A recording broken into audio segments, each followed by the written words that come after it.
Payback for Plunder, India's Case for War Reparations. Written by Rakesh Krishnan Simha. For centuries, foreign invaders and colonial powers destroyed India's temples, looted its wealth, and erased its cultural identity. With the original invaders not in a financial position to repay, India must now turn inward, holding accountable mosques, dargahs, churches, and other institutions built on the ashes of its ancient civilization. For over a millennium, India has endured a succession of foreign invasions and colonial occupation that systematically dismantled its economic systems, destroyed its religious and cultural heritage, impoverished its people, and drastically altered its territorial landscape. From the early Islamic conquest beginning in 638 CE to the widespread plunder by Timur, Mahmud of Ghazni, and Muhammad Ghori, and later, the colonial domination by the British and other European powers, India suffered trauma that still affects the national psyche.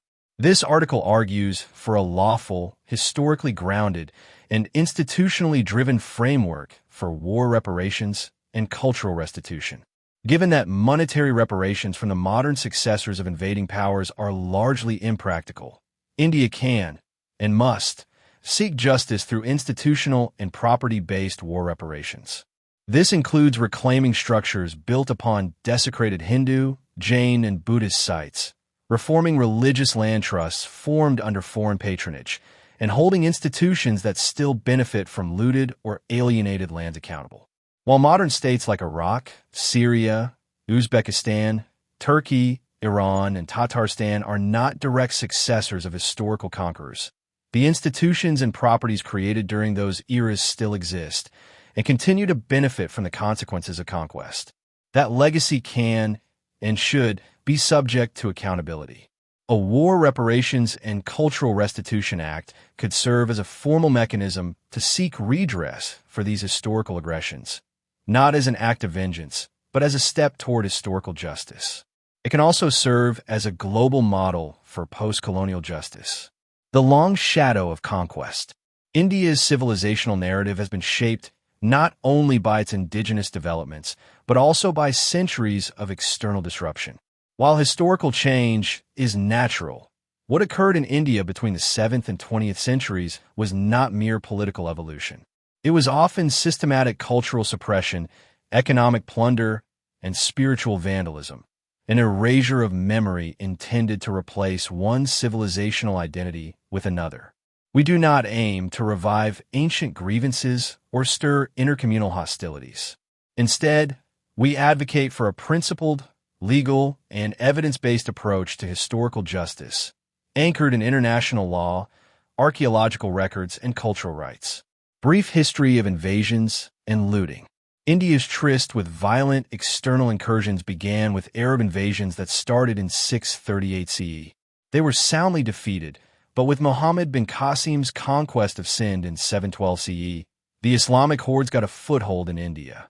The real devastation began in the 11th century with Mahmud of Ghazni, who conducted 17 raids deep into the Indian heartland. His infamous plunder of the Somnath Temple is only one of many such acts. Mahmud's campaigns targeted economically significant temple towns, such as Mathura and Kannauj. He robbed and burnt down 1,000 temples at Mathura and 10,000 in and around Kannauj. One of his successors, Ibrahim, demolished 1,000 temples each in the Gangayamuna Doab and Malwa. Muhammad Ghori destroyed another 1,000 at Varanasi. Qutbuddin Aibak employed elephants to pull down 1,000 temples in Delhi. Ali Adil Shah of Bijapur destroyed 200 to 300 temples in Karnataka. A Sufi, K.M. Shah, destroyed 12 temples at Tiruchirappalli. Adding up the temples destroyed by just 6 Muslim rulers gives you the stupendous figure of 15,212. However, such exact or approximate counts are available only in a few cases. The Mughals, the darlings of the liberals, weren't much different. While some Mughal emperors like Akbar pursued policies of relative tolerance, others, especially Aurangzeb, intensified temple destruction. His firmans ordered the demolition of temples at Kashi, Mathura, and Ujjain, and these were often replaced with mosques such as the Jayanvapi Mosque in Varanasi and the Shahi Idgah in Mathura. Additionally, land grants, jaggers, and waqfs were issued on confiscated temple lands, thereby legitimizing the replacement of religious institutions. If one begins to calculate the total number of Hindu, plus Jain, Buddhist, and Sikh temples destroyed by Muslims in India, the final figure would be staggering. It would likely still be a low estimate because not all invaders and rulers systematically recorded every instance of temple destruction. Historians Sita Ram Goel, Arun Shourie, Harsh Narain, Jay Dabashi, and Ramswarup created what is acknowledged as the most exhaustive work on temple destruction and desecration in India and its near abroad. Our citations mention 61 kings, 63 military commanders, and 14 Sufis who destroyed Hindu temples in 154 localities, big and small, spread from Khorasan in the west to Tripura in the east, and from Transoxiana in the north to Tamil Nadu in the south, over a period of 1,100 years. In most cases, the destruction of temples was followed by the erection of mosques, madrasas, and khanqahs, etc., on the temple sites and, frequently, with temple materials. European colonialism, 1600 to 1947. Colonialism ushered in a new phase of structured plunder. British exploitation led to the deindustrialization of India's thriving economy, draining over $45 trillion, according to economist Yutsa Putnaik. Land alienation continued under new guises. Christian missions were granted lands, often previously temple-owned or community-held. Missionaries were given endowments by the colonial rulers.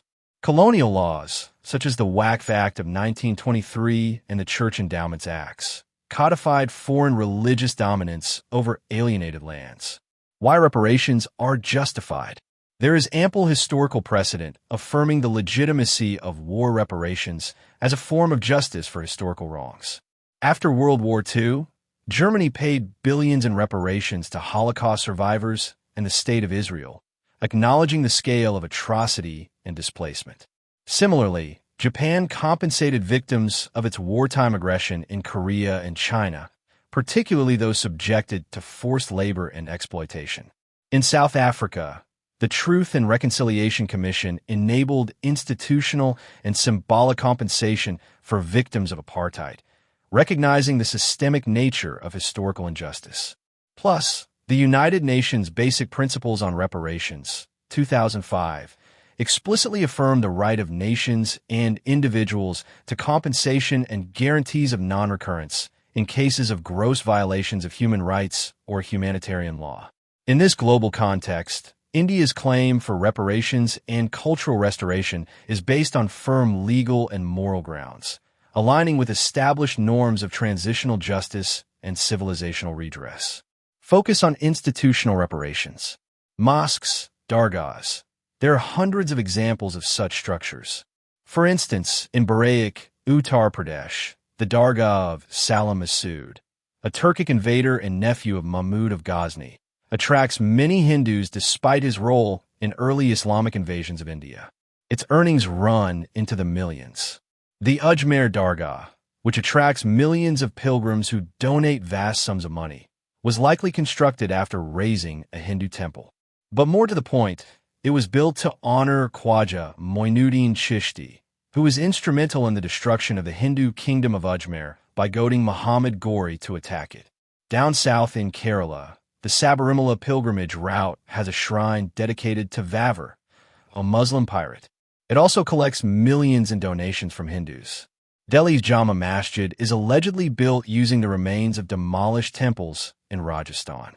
There's also literary evidence that the Mughal tyrant Aurangzeb ordered cartloads of Hindu murtis brought from demolished temples to be cast under its steps on May 25, 1679. All these structures are fit cases for reparations. Waqf boards.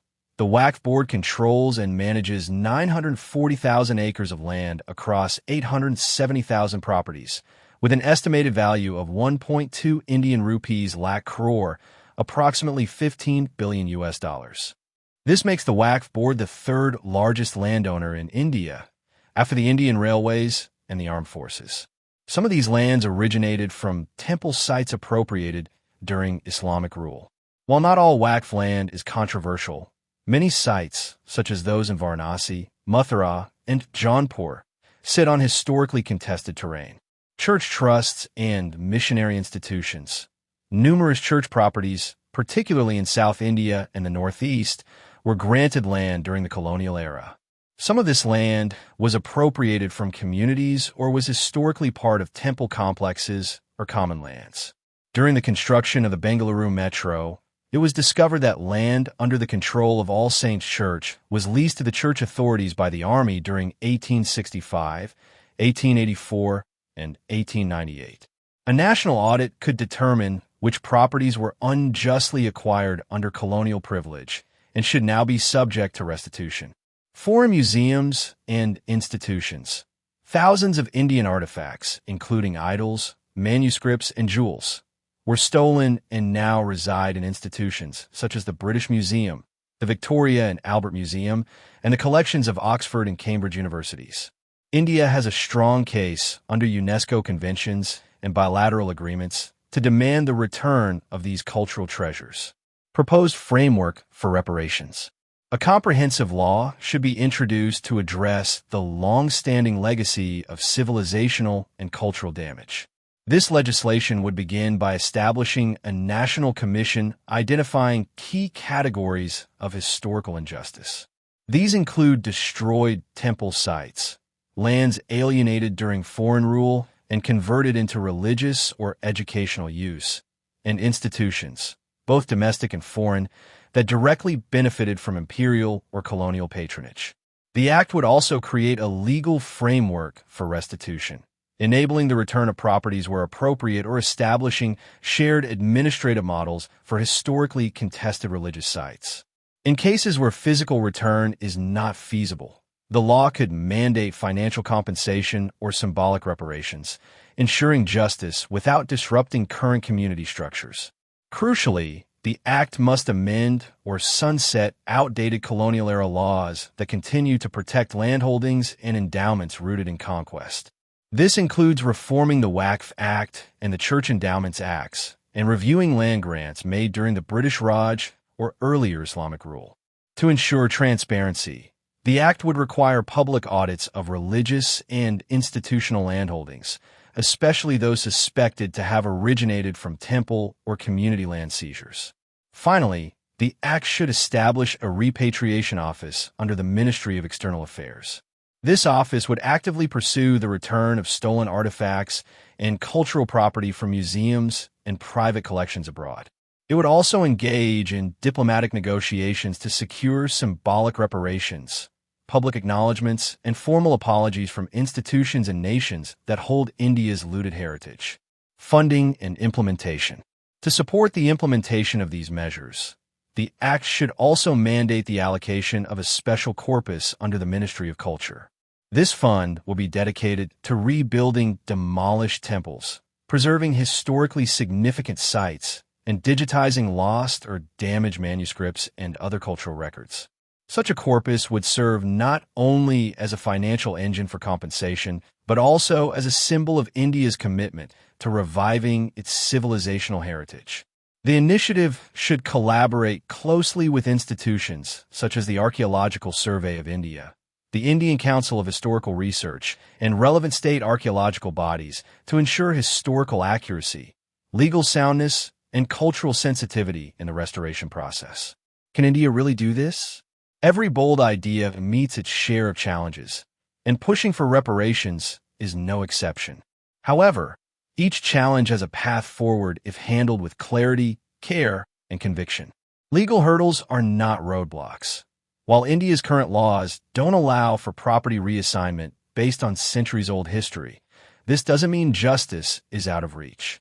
The answer lies in transitional justice, a global standard in post-conflict societies, such as South Africa and Rwanda. By learning from these models, India can develop a forward-looking legal framework that respects the Constitution while addressing the country's deep historical wounds. Avoiding communal flashpoints. This initiative isn't about blaming communities or reopening old wounds. It's about institutions, land ownership, and historical accountability. To maintain a sharp focus and a civil conversation, India should establish interfaith panels comprising legal experts, historians, and faith leaders to review sensitive claims. The goal isn't us versus them. It's shared custodianship, respect for history, and restorative balance, not revenge. Diplomatic delicacy. Simply asking today's nations or global museums to pay for what their predecessors did centuries ago won't always go smoothly. That's why India must play it smart, using symbolic reparations, international cultural laws, and diplomatic finesse, framing these efforts as part of a global movement for postcolonial justice, similar to Holocaust reparations or the return of African artifacts, lends India's case credibility and moral weight on the world stage. Global implications and India's leadership role.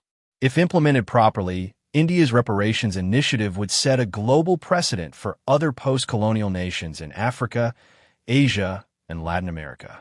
It would necessitate a re-evaluation of colonial-era property laws that were still in effect across the Commonwealth. Plus, it would solidify India's moral standing as a civilizational leader in global heritage justice. Conclusion: restoration, not revenge. In the words of V.S. Naipaul, India is a wounded civilization. But despite the deep wounds it has suffered at the hands of Islamic and Christian colonizers, it isn't seeking revenge. It's not asking for apologies drenched in guilt or for the descendants of the invaders to atone for the past.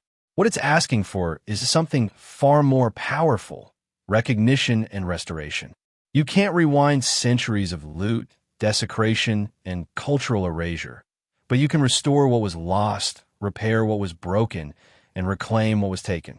A war reparations and cultural restitution act wouldn't be about reopening old wounds. It would demonstrate to the world that India, one of the world's oldest civilizations, is ready to lead not with anger, but with wisdom. Let justice, not time, heal the wounds of history.